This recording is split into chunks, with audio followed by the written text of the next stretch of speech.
नहीं पा सके हैं तो सेपरेट सेटलमेंट का रास्ता मैंने ढूंढा है और अंग्रेज़ों को रजामंद किया है कि सेकेंड वर्ल्ड वार ख़त्म होने के बाद हमारे लोगों के सेपरेट सेटलमेंट बनाए जाने चाहिए।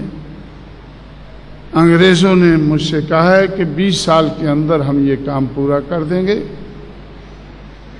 और मैंने मान लिया है कि जो लोग हज़ारों साल से गिराए गए हैं तो 20 साल उनके लिए कोई बहुत बड़ा समय नहीं है। ऐसा नागपुर में बाबा साहब ने ऐलान किया जुलाई 1942 में। लेकिन वर्ल्ड वार ख़त्म हुई, अंग्रेज़ों ने भारत छोड़ने का फैसला किया। पहली स्कीम सेपरेट इलेक्टोरेट की फेल हुई, दूसरी सेपरेट सेटलमेंट की फेल हो गई। जिन लोगों के हाथ में अंग्रेज सत्ता देकर गए उन लोगों से के सामने ये बातें मैं तो जानता नहीं हूँ, आप में से लोग जानते होंगे कि उन लोगों के सामने ये सेपरेट इलेक्टोरेट और सेपरेट सेटलमेंट की बात बाबा साहब ने रखी या नहीं रखी। स्टेट्स एंड मिनॉरिटीज से पता चलता है कि उन्होंने धीमी आवाज में उन्होंने सेपरेट इलेक्टोरेट की बात तो रखी। जिन लोगों ने 1932 में नहीं मानी तो 1946 में भी नहीं मानी। अब सेपरेट सेटलमेंट की बात के बारे में मुझे ज़्यादा ज्ञान नहीं है, लेकिन हमेशा मैं कोशिश में रहता हूं कि मुझे कुछ पता चल सके। और आजकल मैं बहुत तेज़ी से कोशिश कर रहा हूं कि मुझे कुछ पता चल सके कि बाबा साहब क्या सोचते थे सेपरेट सेटलमेंट के बारे में। आजकल मैं क्यों सोचता हूं ज़्यादा कि बाबा साहब जिंदा नहीं रहे, लेकिन जो लोग देहातों में दुखी थे, जिनकी ज़रूरत थी सेपरेट सेटलमेंट की, उन्होंने वो ज़रूरत अपने आप पूरी की। कैसे? देहात छोड़कर वो शहरों में आ बसे। किस हालत में? गंदे नालों के किनारे, रेल की पटड़ी के किनारे, सड़कों के किनारे, ऐसी ऊंची नीची जगह जहां लोग रहना पसंद नहीं करते, वहां वो देहात छोड़कर सेटल हो गए। इसलिए आज गवर्नमेंट के आंकड़ों से पता चलता है कि ऐसे 15 करोड़ लोग हैं।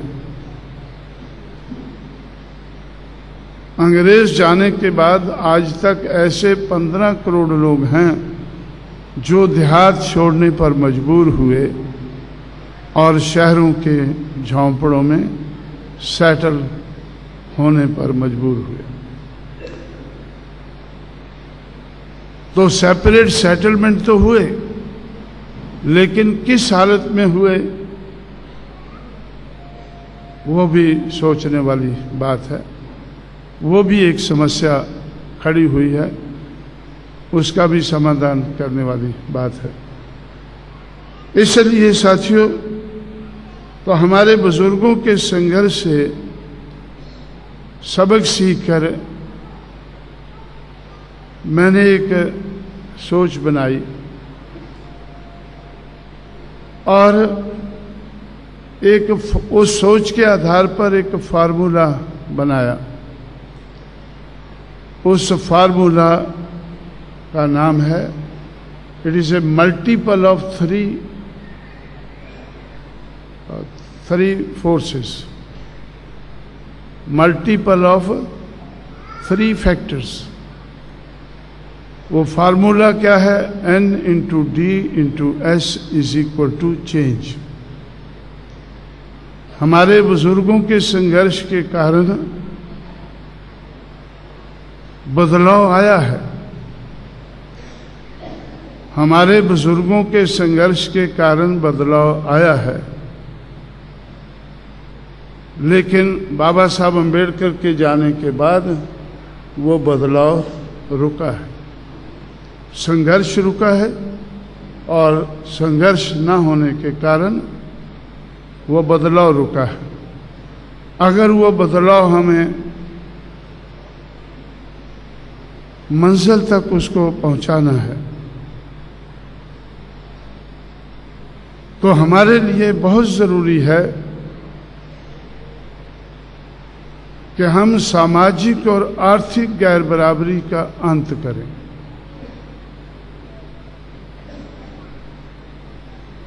जब ये कॉन्स्टिट्यूशन बना, संविधान बना, तो बाबा साहब अम्बेडकर ने इस संविधान में जो कमी है वो कॉन्स्टिट्यूएंट असेंबली के सामने रखी कि 26 जनवरी 1950 को हम विरोधाभास की जिंदगी में कदम रखने जा रहे हैं। राजनीति में बराबरी होगी, एक आदमी का एक वोट होगा, एक वोट की एक कीमत होगी, लेकिन सामाजिक और आर्थिक दिशा में वो गैर बराबरी जो हजारों साल से ब्राह्मणिकल सोशल ऑर्डर के आधार पर चल रही है वो उसी तरह से चलती रहेगी। इस गैर बराबरी के चलते हुए, सामाजिक और आर्थिक गैर बराबरी के चलते हुए हम लोग राजनीति में आगे नहीं बढ़ पाएंगे।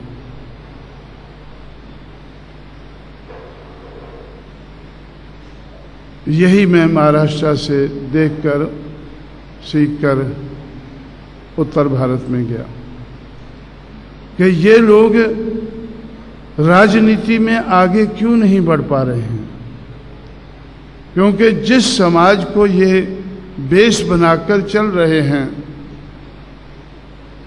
वो समाज सामाजिक दृष्टि से और राजनीतिक दृष्टि से गिरा हुआ समाज है, गिराया हुआ समाज है।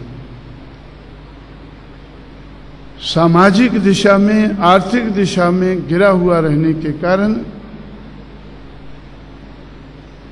जो लीड कर रहे हैं इस मूवमेंट को,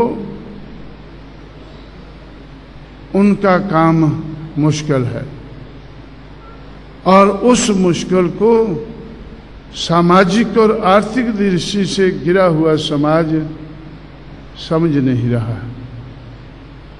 मैंने उस बात को समझने की कोशिश की, मैंने उस बात को समझने की कोशिश की और समझकर हल ढूंढने की कोशिश की। इसलिए उस वक़्त मैंने महाराष्ट्र में रहते हुए ही बामसेफ नाम का संगठन बनाया था। क्यों? जो मैंने फार्मूला बनाया N into D into S is equal to change, उसमें बाबा साहब के ज़माने में N और D तो थे, लेकिन S बड़ी मुश्किल से वो पैदा करते थे, और अंग्रेज उनकी बात को सुनकर समझकर हमारे समाज को न्याय देने की कोशिश करते थे। लेकिन मुझे ऐसा लगा कि बाबा साहब अम्बेडकर की कोशिश के कारण आज समाज के पास ऐसा है, आज समाज के पास स्ट्रेंथ है।